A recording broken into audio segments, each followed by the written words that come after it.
बिस्मिल्लाहिर्रहमानिर्रहीम, अस्सलाम वालेकुम। मैं हूं मुबशर हसन, आपका बायोलॉजी का टीचर। हम क्लास 10th के अंदर चैप्टर 8 पढ़ रहे थे, जो कि हमारा कंप्लीट हो गया था। आज हमने चैप्टर 9 को स्टार्ट करना है। हमारा चैप्टर 9 जो है वो इम्यूनिटी है, और ये हमारा क्रैश कोर्स का लेक्चर नंबर 26 है। इम्यूनिटी के अंदर हमने कौन से ऐसा लॉज को डिस्कस करना है, यहाँ पे देखें। इम्यूनिटी को हम डिस्कस करेंगे, इसकी definition, introduction, then immune system, then adaptive immunity को हमने डिस्कस करना है। तो हम देखते हैं इस वर्कशीट के अंदर सबसे पहले हमारा जो लॉन्ग क्वेश्चन है उसको देखेंगे।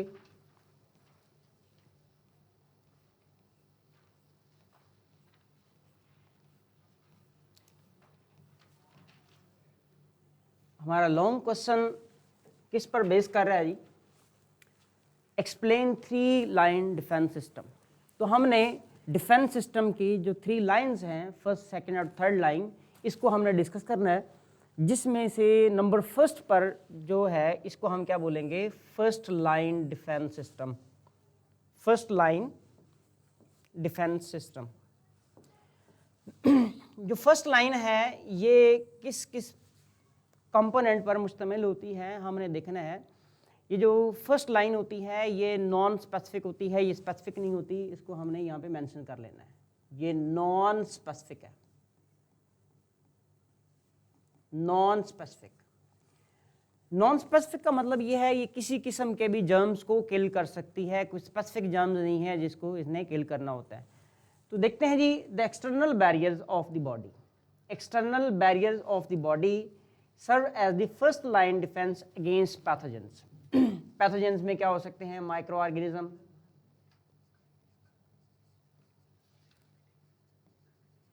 इसमें वायरसेस हो सकते हैं, बैक्टीरिया हो सकते हैं। तो मल्टीपल पैथोजेंस यहां पर हो सकते हैं। तो इनको स्टॉप करने के लिए जो बैरियर्स हैं, like you can say the skin, mucus and skin, mucus, membranes. और डाइजेस्टिव सिस्टम के अंदर और रेस्पिरेटरी सिस्टम के अंदर म्यूकस मौजूद होता है। स्किन, तो हमारी स्किन जो है वो बॉडी के बाहर है, द लार्जेस्ट ऑर्गन स्किन। इसने प्रोटेक्ट करना है हमारी बॉडी को किससे? पैथोजन से, कि पैथोजन हमारी बॉडी में एंटर ना हो सके। तो स्किन के अंदर मल्टीपल सेल्स होते हैं, लाइक डेंड्रिटिक सेल्स होते हैं, जो इसको जो हमें हमारे बॉडी को प्रोटेक्ट कर रहे होते हैं। तो हम देखते हैं जी इसकी इंपॉर्टेंस के हवाले से। इंपॉर्टेंस के हवाले से देखना है, the multiple defence including chemicals, यानी कि हमारी बॉडी के अंदर स्किन जो है वो केमिकल्स को नहीं जाने देती। म्यूकस भी हमारी बॉडी के अंदर केमिकल्स को नहीं एंटर होने देता। इसी तरह देखेंगे फिजिकल एंड बायोलॉजिकल बैरियर भी है। बायोलॉजिकल बैरियर के हवाले से अगर आप देखें तो ये वायरसेस और बैक्टीरिया को हमारी बॉडी में दाखिल नहीं होने देता। ठीक है, तो ये मुख्तलिफ तरह से, यानी कि केमिकल बैरियर भी है, फिजिकल बैरियर भी है और बायोलॉजिकल बैरियर भी है। तो मल्टीपल यहाँ पे बातें हैं। The first line of defence extremely effective to prevent microbial entry. तो सबसे पहले देखें, हमारी बॉडी के अंदर जर्म्स का एंटर होना होता है, तो जर्म्स को एंट्री से हमने स्टॉप करना होता है। तो उसके लिए सबसे जो पहला बैरियर है वो हमारे फर्स्ट लाइन डिफेंस होता है, जिसमें स्किन और म्यूकस होता है। इसके अलावा और भी होता है स्किन के अंदर, लाइक स्वेट ग्लैंड्स होते हैं, सेबेशियस ग्लैंड्स होते हैं, जो हमारी बॉडी को प्रोटेक्ट कर रहे होते हैं। आगे देखेंगे second line defence. Second line defence किस किस पर मुश्तमिल होता है ये देखते हैं। If the pathogen successfully enter the skin. अब देखें, हमारी बॉडी के अंदर पैथोजन यानी कि माइक्रो ऑर्गेनिज्म एंटर हो गए हैं, अब उनसे बचना है। तो उनसे बचने का जो प्रोसेस होगा, जो फर्स्ट लाइन के बाद होगा, उसे हम क्या बोलेंगे? Second line defence. तो याद रखिएगा, सेकंड लाइन डिफेंस के हवाले से भी अगर बात करें तो ये भी क्या होती है? ये भी नॉन स्पेसिफिक है। इसके लिए भी हम मेंशन करेंगे, ये क्या है? नॉन स्पेसिफिक है। नॉन स्पेसिफिक मीन के इसके लिए भी किसी स्पेसिफिक ऑर्गेनिज्म या माइक्रो ऑर्गेनिज्म ने किल नहीं होना होता, बल्कि ये भी नॉन स्पेसिफिक होती है। ये किसी किस्म के भी पैथोजेंस को है वो स्टॉप कर सकता है। तो हम लिखते हैं, if pathogen successfully enter the skin और म्यूकस या स्किन के जरिए से हमारी बॉडी में एंटर हो जाते हैं, तो हमारी बॉडी के अंदर जो डिफेंस सिस्टम अब एक्टिवेट हो जाएगा, उसको हम क्या बोलेंगे? सेकंड लाइन डिफेंस कहेंगे। तो यहाँ पर सेकंड लाइन डिफेंस के हवाले से हमने बात कर लिया। अब इसके कंपोनेंट्स की बात करते हैं, इसके अंदर कौन कौन से कंपोनेंट्स मौजूद हैं। देखें जी, it consist of 4 non specific components, internal factors 4 हैं, ये 4 नॉन स्पेसिफिक है। नंबर फर्स्ट पे देखिएगा, फर्स्ट पे क्या है, the body keeps a constant army of phagocytes, यानी कि हमारी बॉडी के अंदर क्या होते हैं, फैगोसाइट्स होते हैं, न्यूट्रोफिल्स होते हैं। अगर कोई जर्म हमारी बॉडी में दाखिल हो गया है तो ये फैगोसाइट्स या न्यूट्रोफिल वाइट ब्लड सेल्स की टाइप होती है, ये उन जर्म्स को क्या करते हैं, खा जाते हैं, किल करते हैं और खा जाते हैं। फैगोसाइटोस यानी कि उनको खा जाते हैं बेसिकली। अच्छा, एंड नेचुरल किलर सेल्स, अब यहाँ पे नेचुरल किलर सेल्स के लिए हम लिखते हैं एनकेसीज। एनकेसीज हैं, न्यूट्रोफिल्स हैं, फैगोसाइट्स हैं। ये 3 तरह से हैं जो इन पैथोजेंस को क्या करेंगे, किल करेंगे और खा जाएंगे। आगे चलते हैं जी, क्वेश्चन हम इसमें सेकंड जो है वो कंपोनेंट है, the invasion of bacteria produce inflammation which remove the pathogens and initiate healing process. अब होता क्या है, जैसे ही कोई जर्म या बैक्टीरिया हमारी बॉडी में दाखिल होगा, हमारी बॉडी के अंदर क्या होगी, इन्फ्लेमेशन होगी। अब हमने देखा ना, इस इन्फ्लेमेशन में क्या होता है, वहां पर रेडनेस हो जाती है, स्वेलिंग हो जाती है, डेफिनेटली वहां पर पेन भी हो रही होती है और हीट भी फील होती है। तो ये सारे जितने भी सिम्टम्स हैं ये किसके हैं, इन्फ्लेमेशन के हैं। ये सारे क्या करेंगे, इसकी वजह से उस बैक्टीरिया या जर्म को मारने में हेल्प मिलेगी। तो ये इसके सारे कंपोनेंट्स आ गए किसके, इन्फ्लेमेशन के। थर्ड पे हम देखते हैं ये क्या है, द बॉडी डेवलप फीवर यानी कि टेम्परेचर हो जाएगा, उस पर्सन को टेम्परेचर हो जाएगा। जब जर्म्स की एंट्री होगी तो टेम्परेचर होगा। अब टेम्परेचर देखें बेनिफिशियल है। अब बड़ी हैरान कुन बात है कि टेम्परेचर का होना बेनिफिशियल है। कैसे, टेम्परेचर जैसे ही बढ़ेगा हमारी बॉडी के अंदर मौजूद जर्म्स जो हैं उस टेम्परेचर में उनको किल करना आसान हो जाएगा। वैसे तो हम देखते हैं टेम्परेचर हमारे लिए नुकसानदेह है, लेकिन उससे पहले वो बेनिफिशियल भी है क्योंकि उसने जर्म्स को किल करने में हेल्प करनी है। तो इसके अलावा और मल्टीपल बातें हैं कि जो बैक्टीरिया है उसकी ग्रोथ रुक जाती है, क्योंकि बैक्टीरिया को ग्रोथ के लिए आयरन चाहिए होता है। जैसे हमारी बॉडी का टेम्परेचर बढ़ जाता है, यानी कि फीवर हो जाता है, पायरेक्सिया हो जाता है, तो होगा क्या कि आयरन की अपटेक जो है वो हमारी बॉडी में कम हो जाएगी, जिसकी वजह से बैक्टीरियल ग्रोथ कम हो जाएगी। अच्छा, फोर्थ पॉइंट हमें यहां पर देखना है। फोर्थ पॉइंट क्या है जी, many protective proteins including complement proteins. Protective proteins हैं जो कि कॉम्प्लीमेंट प्रोटीन्स हैं जो कि बैक्टीरिया और वायरसेस को किल करने में हेल्प करती हैं। ये जो कॉम्प्लीमेंट प्रोटीन है ये डेफिनेटली किस में बनती हैं, लिवर में बनती हैं, और ये मल्टीपल है, about 300 different types of protein है। अच्छा, आगे देखें, these defence are non specific. ये नॉन स्पेसिफिक है because they target a large range of germs rather than specific microbes. तो हमने कहा कि ये भी एक नॉन स्पेसिफिक है, ये मल्टीपल ऑर्गेनिज्म, माइक्रो ऑर्गेनिज्म को किल करने में हेल्प करते हैं। Third one, third line defence. याद रखिएगा, थर्ड लाइन डिफेंस को हम एडेप्टिव एक्वायर्ड इम्यून सिस्टम भी कहते हैं। बेसिकली ये इम्यून सिस्टम जो है वो यहाँ पर होता है, और ये जो है ये स्पेसिफिक है। याद रखिएगा ये क्या है, ये स्पेसिफिक है। स्पेसिफिक क्यों है, क्योंकि इसने स्पेसिफिक माइक्रो ऑर्गेनिज्म को जो है वो किल करना होता है। देखिए इसमें कंपोनेंट्स हम देखते हैं कौन कौन से कंपोनेंट्स हैं जी। नंबर फर्स्ट पर देखिएगा,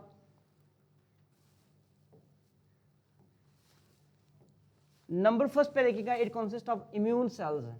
इसमें इम्यून सेल्स होते हैं दैट टारगेट स्पेसिफिक एंटीजेंस। अब आप लोगों ने नाम सुना है लिम्फोसाइट्स का। लिम्फोसाइट्स में आगे बी लिम्फोसाइट्स होते हैं, टी लिम्फोसाइट्स होते हैं, वो इसके एग्जांपल है। Immune cell that play a role in the third line defence are B cells and T cells. B cells और टी सेल्स होते हैं। आगे डेफिनेटली हम देखेंगे बी सेल की भी मल्टीपल टाइप्स हैं और टी सेल्स की भी मल्टीपल टाइप्स होती हैं। B cell produce antibodies. B cells क्या बनाएंगे, यानी कि these are B lymphocytes. B lymphocytes ये क्या बनाते हैं, एंटीबॉडीज बनाते हैं। ये एंटीबॉडीज क्या करेंगी, उन जर्म्स को यानी कि एंटीजेंस को, वो एंटीजेंस जो फॉरेन यानी कि फॉरेन मटेरियल से आए हैं, फॉरेन पार्टिकल्स हैं उनको ये एंटीबॉडीज क्या करेंगे, किल करेंगे। अच्छा, दूसरे हैं T cells. T cells antibodies नहीं बनाते, ये क्या करेंगे, इटसेल्फ उन सेल्स को यानी कि माइक्रो ऑर्गेनिज्म को खा जाएंगे। तो ये फैगोसाइटोसिस करते हैं, यानी कि पैथोजेनिक सेल्स को डिस्ट्रॉय करते हैं, उनकी फैगोसाइटोसिस कराते हैं। अब हमने देखना है कि यहाँ पे इंपॉर्टेंस हम देखेंगे इसकी,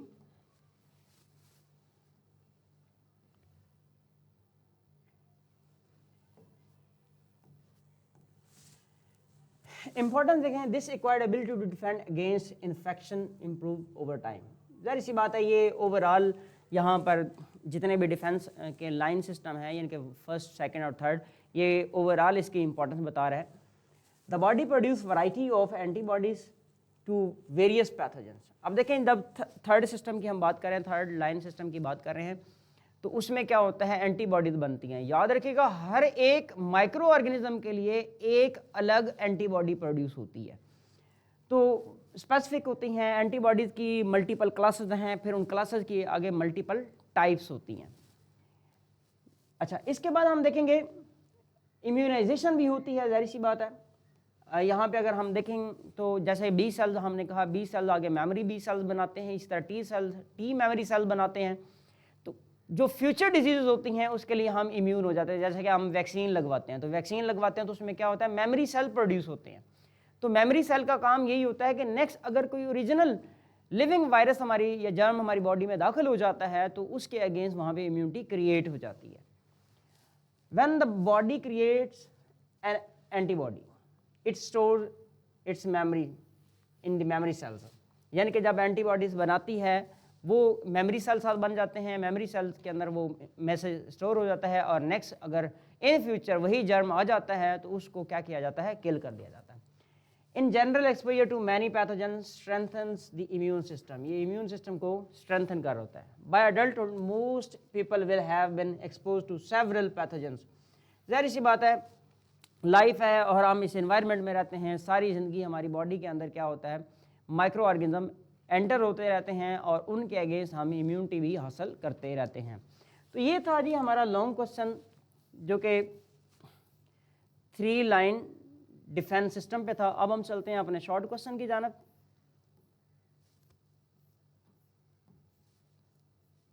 हमारे शॉर्ट क्वेश्चन में जो सबसे पहले हमारा शॉर्ट क्वेश्चन है that is what is the composition of immune system. Immune system की कंपोजिशन क्या है जी, ये बतानी है हमने।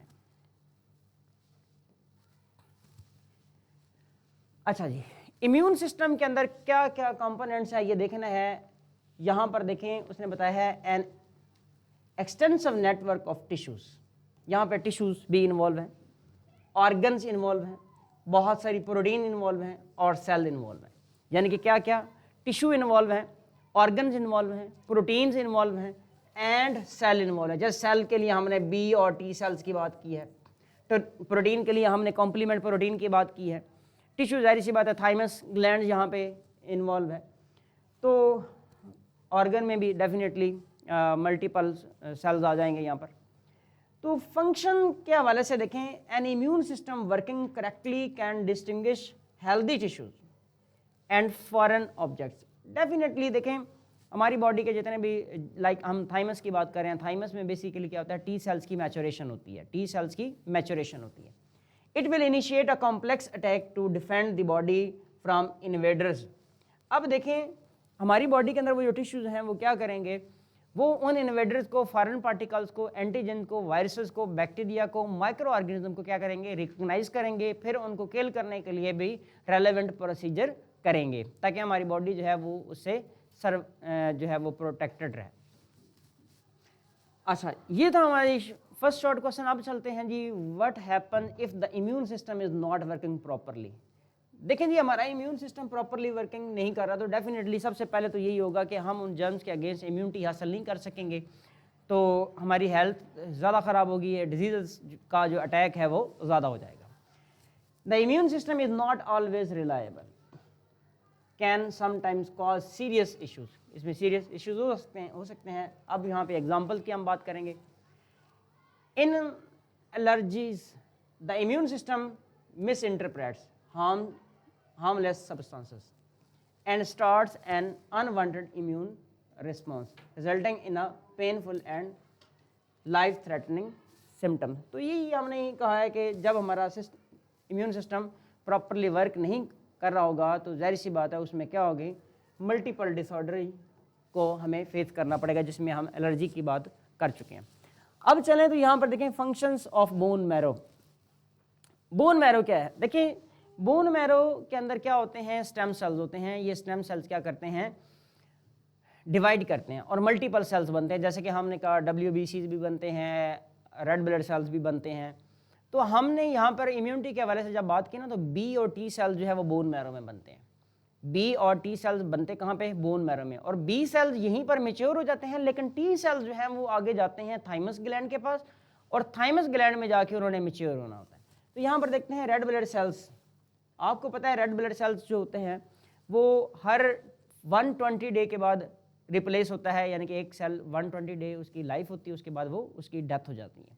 अब जाहिर सी बात है उसकी जगह एक नया RBC बनना है, तो नया RBC कहाँ से बनेगा, वो बोन मैरो से बनता है। Many types of white blood cells and platelets are produced from stem cells, and these stem cells कहाँ होते हैं जी, ये याद रखिएगा, ये बोन मैरो के अंदर होते हैं। स्टेम सेल्स वो सेल्स हैं जिनके पास डिवाइड करने की एबिलिटी होती है और वह नए टाइप के सेल बना सकता है। Found in the spongy interior of the body, यानी कि जो बोन होती है, बोन का जो स्पॉन्जी बोन होती है, वहाँ पर एक जो है कैविटी होती है, उस कैविटी के अंदर बोन मैरो होता है। फिर बोन मैरो भी हम देखेंगे 2 टाइप्स का होता है, एक रेड होता है, एक वाइट होता है, या येलो उसे हम कहते हैं, रेड और येलो। येलो ने स्टेम सेल्स नहीं, उसके अंदर स्टेम सेल नहीं होते, उनकी डिवीजन नहीं होती, RBC या WBC नहीं बनते। जो रेड बोन मैरो होता है वहाँ पर RBC बनते हैं। Every day, the bone marrow produce billions of new blood cells and release them into the blood, यानी कि मल्टीपल जो है वो बिलियंस की फॉर्म में नए RBC या WBC या वाइट ब्लड सेल्स आप कह सकते हैं, या ब्लड सेल्स बनाता है और उनको ब्लड के अंदर रिलीज किया जाता है। B cells and T cells are produced in the bone marrow. B and T cells, हमने कहा B cells की मैचुरेशन कहाँ होती है, बोन मैरो में होती है, लेकिन T सेल्स की मैचुरेशन कहाँ पर होगी, हमने कहा ये थाइमस में होगी, थाइमस के अंदर होगी। तो ये आपके पास हमारा थर्ड शॉर्ट क्वेश्चन था। अब हम चलते हैं जी, एनालिसिस द लिम्फॉइड ऑर्गन्स। हमारी बॉडी के अंदर कौन कौन से लिम्फॉइड ऑर्गन्स हैं, इनको हम देखते हैं। जहाँ पे नंबर फर्स्ट पे क्या है जी, बोन मैरो है। नंबर सेकंड थाइमस है। बोन मैरो में क्या है, हमने कहा स्टेम सेल की फॉर्मेशन होगी, और थाइमस में हमने कहा सपोज करें हम T सेल्स की बात कर रहे हैं, T सेल्स यहाँ पे प्रोड्यूस हुए हैं और यहाँ पर इनकी क्या हुई है, मैचुरेशन हुई है, ये मैचुरेशन हुई। नंबर 3 पे lymph nodes and lymph vessels भी होती हैं, lymph node and lymph vessels भी होती हैं। लिम्फ नोड में याद रखिएगा फिल्ट्रेशन होती है। लिम्फ नोड हमारे एक्सिला में पाए जाते हैं, जहाँ पे एक्सेस होता है यहाँ पर पाए जाते हैं। अच्छा, फिर है स्प्लीन। स्प्लीन जो है ये एक लिम्फाइड ऑर्गन है हमारा। फिर लिवर भी लिम्फाइड ऑर्गन मौजूद है, इसके साथ नेक्स्ट टॉन्सल्स एंड एडिनॉइड्स, ये भी हमारे पास लिम्फ ऑर्गन हैं। ये बेसिकली लिम्फेटिक सिस्टम के कंपोनेंट्स हैं। तो आपने इनको एनालिस्ट कर दिया है, आपके पास 1 to 6 हैं, आपको कम से कम 1 to 4 जो है ये याद होने चाहिए। आपका शॉर्ट क्वेश्चन यहाँ पे कंप्लीट हो जाता है। अच्छा, आगे चलते हैं जी। हमारा last short question that is very important, what are the types of T cells. T cells हमने कहा ये क्या हैं, T लिम्फोसाइट्स हैं। T stand for thymus. ये ऐसे लिम्फोसाइट्स हैं जो कि बनते बोन मैरो में हैं, मेच्योर थाइमस में होते हैं, थाइमस की वजह से इनको T कहते हैं। अच्छा, गिव देयर फंक्शन, हमने इनकी टाइप्स भी बतानी है और इनके फंक्शन भी बताने हैं। ये हम बात डिस्कस कर चुके हैं कि ये बोन मैरो में बनते हैं और थाइमस में ये मेच्योर होते हैं। इनकी 4 टाइप्स हैं जी, देखते हैं कौन कौन सी 4 टाइप्स हैं। नंबर फर्स्ट जो है वो साइटोटॉक्सिक T सेल्स हैं। Cytotoxic T cells, these are responsible for killing cells. ये किलर सेल्स हैं, ये किलिंग सेल्स हैं, यानी कि जो माइक्रोब्स हमारी बॉडी में दाखिल होंगे, जो जर्म्स दाखिल होंगे, ये उनको किल करेंगे। ठीक हो गया, इन्फेक्टेड विद वायरसेस, यानी कि उन सेल्स को, ऐसे सेल्स जिनको वायरस ने इन्फेक्ट किया था उनको भी ये किल कर दें, तो इनको किलर सेल्स भी कहते हैं।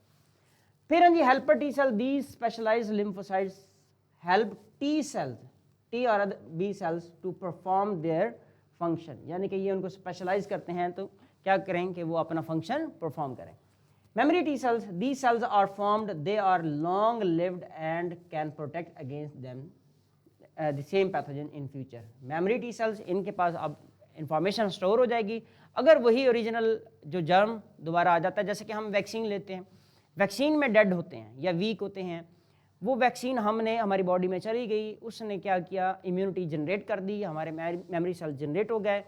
अगर वही वायरस जो हमने इनएक्टिव या डेड लिया था, जैसे कि पोलियो की वैक्सीन लेते हैं उसमें डेड जर्म्स होते हैं, अगर वो डेड जर्म्स ज़िंदगी में, वो तो डेड जर्म्स थे जो हमने वैक्सीन में लिए, उसने मेमोरी सेल जनरेट करवा दिए। अब क्या होगा, अगर लिविंग वो पोलियो का जर्म हमारी बॉडी में दाखिल हो जाता है तो मेमोरी सेल आगे से एक्टिव है, उन्होंने क्या करना है, उसको किल कर देना है, जो कि ओरिजिनल जर्म आ जाता है हमारी बॉडी में। इसी तरह suppressor T cells, suppressor cell देखो इसने सप्रेस करना है। जब हमारी बॉडी के अंदर इम्यूनिटी क्रिएट हो चुकी है, जर्म किल हो चुके हैं, एक डिजीज का एंड हो चुका है, अब सप्रेसर सेल्स क्या करेंगे, उन्होंने बाकी सेल्स के फंक्शन को रोकना है कि अब काम हो चुका है, अब आप जो है काम कंप्लीट हो गया तो अब इसकी सप्रेसर करवा देनी है। तो ये आपके पास शॉर्ट क्वेश्चन था। चलते हैं जी अपने मल्टीपल चॉइस क्वेश्चन की जानब। हमारा यहाँ पे फर्स्ट मल्टीपल चॉइस क्वेश्चन है जी। आपसे आंसर की उम्मीद रखता हूँ कि आप आंसर यहाँ पे देंगे हमारे इन क्वेश्चंस का। Inflammation helps the body, inflammation जो है ये बॉडी को हेल्प करती है किसके अंदर, क्या स्प्रेडिंग पैथोजेंस, स्प्रेडिंग पैथोजेंस में बिल्कुल इसका रोल नहीं है। स्टॉपिंग मेमोरी, बिल्कुल स्टॉपिंग मेमोरी में भी इसका रोल नहीं है। आइसोलेटिंग थ्रेड्स, क्या ये आंसर करेक्ट है, बिल्कुल ऐसे ही है, ये आइसोलेटिंग थ्रेड करवाता है। जाहिर सी बात है इन्फ्लेमेशन है, इन्फ्लेमेशन ने क्या करना है, हमारी बॉडी में थ्रेड्स रोकना है। आपका आंसर एग्जैक्टली करेक्ट है, ऑप्शन चार्ली इज करेक्ट। तो मेकिंग एंजाइम इसका फंक्शन नहीं है। तो ये था हमारा फर्स्ट एमसीक्यू। चलते हैं सेकंड की तरफ। मेमोरी सेल्स के हवाले से हम बात करेंगे। Memory cells help in digesting pathogens, नहीं भाई, इसका डाइजेस्टिंग पैथोजन में कोई रोल नहीं होता। क्रिएटिंग हार्मोन्स, हार्मोन्स भी नहीं बनाते हैं। स्लो इम्यूनिटी, स्लो इम्यूनिटी में भी इसका रोल नहीं है। अब हमने ये कहा था कि जो मेमोरी सेल्स हैं ये इन फ्यूचर डिजीज से बचाते हैं। आपका ऑप्शन डेल्टा है, that is exactly correct. First future response, option delta is correct. आगे चलते हैं question number 3। Self tolerance prevents, cell की अपनी जो टॉलरेंस होती है वो किस से बचाती है, क्या वो एलर्जी से बचाती है, ऐसा नहीं है। क्या इन्फेक्शन से बचाती है, ऐसा नहीं है। अब क्या ऑटो इम्यूनिटी है, बिल्कुल ऐसा ही है, ये ऑटो इम्यून है, यानी कि ऑटो इम्यूनिटी से बेसिकली ये बचाव होता है। आपका आंसर ऑप्शन चार्ली है, दैट इज एग्जैक्टली करेक्ट है। Option delta is be also incorrect. चलते हैं जी क्वेश्चन नंबर 4 की जानब। क्वेश्चन नंबर 4 है, which organ is responsible for T cells maturation. T cell maturation, हमने कहा टी सेल बनते कहाँ पर है, वो बोन मैरो में बनते हैं, तो इसका मतलब बोन मैरो में इनकी मैचुरेशन नहीं होती। T stand for thymus, T stand for thymus, तो ये थाइमस का जो पहले टी है इसके लिए ये थाइमस होता है। तो इसका मतलब है आंसर यहाँ पर क्या होना चाहिए, थाइमस होना चाहिए। लेकिन अगले ऑप्शन देखेंगे, लिम्फ नोड, ये भी इनकरेक्ट है। क्या लिवर में मैच्योर होते हैं, बिल्कुल ऐसा नहीं है। आपका आंसर है beta, that is exactly correct, यानी कि थाइमस यहाँ पे आंसर करेक्ट है। आगे चलते हैं, lymph nodes mainly function to. अब लिम्फ नोड जो है इनका फंक्शन क्या होता है, हमने जब इनको एनालिस्ट किया है वहाँ पर मैंने इनका फंक्शन आपसे जिक्र किया है। प्रोड्यूस रेड ब्लड सेल, ऐसा नहीं है, ये रेड ब्लड सेल नहीं बनाता है। क्या फिल्टर एंड किल पैथोजेंस करता है, ये बाद में देखते हैं। क्या स्टोर्ड फैट करता है, ऐसा नहीं है।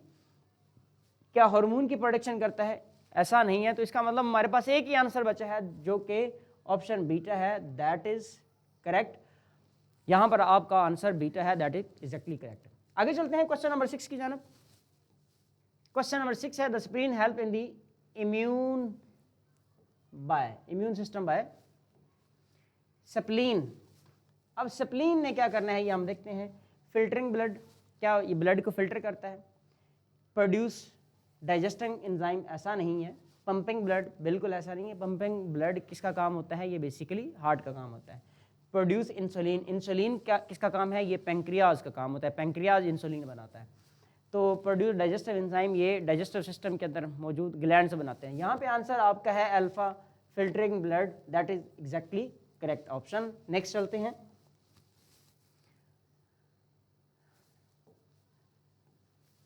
Which organ produce complement protein, क्या बनाते हैं, कॉम्प्लीमेंट प्रोटीन बनाते हैं।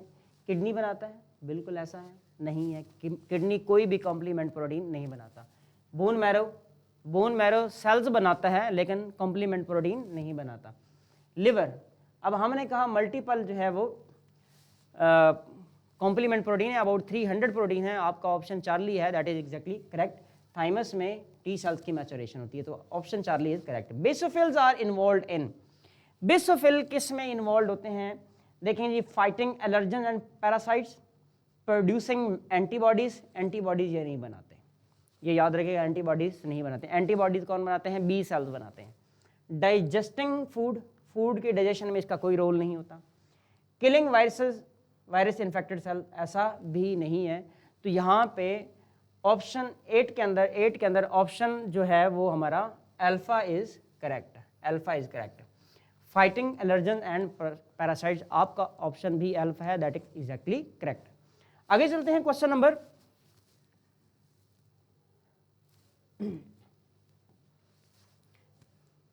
9 है। Which type of blood white blood cells can become macrophage, macrophage कौन बनाते हैं, मैक्रोफेज बेसिकली बनते हैं वाइट ब्लड सेल से। तो हमने देखना है कि वाइट ब्लड सेल में कौन सा ऐसा सेल है जिससे ये बन रहे होते हैं। क्या लिम्फोसाइट से बनते हैं, ऐसा नहीं है। क्या न्यूट्रोफिल से बनते हैं, ऐसा भी नहीं है। क्या बेसोफिल से बनते हैं, ऐसा भी नहीं। इसका मतलब हमारे पास ऑप्शन तो एक ही बचा है। क्या मोनोसाइट से बनते हैं, एग्जैक्टली मोनोसाइट से मैक्रोफेज बनते हैं। आपका आंसर यहाँ पर वेट कर रहे हैं आपके आंसर का, लेकिन इसका आंसर जो है वो option delta is correct, delta is correct, आपका आंसर भी करेक्ट है। Dendritic cells mainly function, dendritic cell याद रखिएगा ये स्किन के सेल्स होते हैं। ये किस में क्या काम करते हैं, पैथोजन डिस्ट्रॉय करते हैं, एंटीजन पैथोजन को डिस्ट्रॉय नहीं करते। बेसिकली ये क्या करते हैं, ये APC के तौर पे काम करते हैं, APC antigen presenting sales. Memory cells में इनका रोल नहीं है, एंटीबॉडी प्रोड्यूसिंग में रोल नहीं है। आपका आंसर बीटा है, दैट इज एग्जैक्टली करेक्ट। तो ये थी हमारी आज की वर्कशीट जो कि इम्यूनिटी में हमने लेक्चर 1 यहाँ पे डिस्कस किया है, और हमारा ये बेसिकली आज 26 लेक्चर था क्रैश कोर्स का। आपने हमारे चैनल को सब्सक्राइब करना है, अपने फ्रेंड से शेयर करना है जिनको ज़रूरत है। ये हेल्पफुल है, ये सारे MCQs और शॉर्ट क्वेश्चन और लॉन्ग क्वेश्चन पेपर के पॉइंट ऑफ व्यू से हाईली इंपॉर्टेंट है। आपने हमारी वीडियोज़ को लाइक करना है, कॉमेंट्स करने हैं, उसके साथ हमारी वीडियोस पर अपनी सजेशंस भी देनी है। तो आज की हमारी वर्कशीट यहाँ पे कंप्लीट होती है। नेक्स्ट लेक्चर तक के लिए मुझे दें इजाज़त। अल्लाह हाफिज़।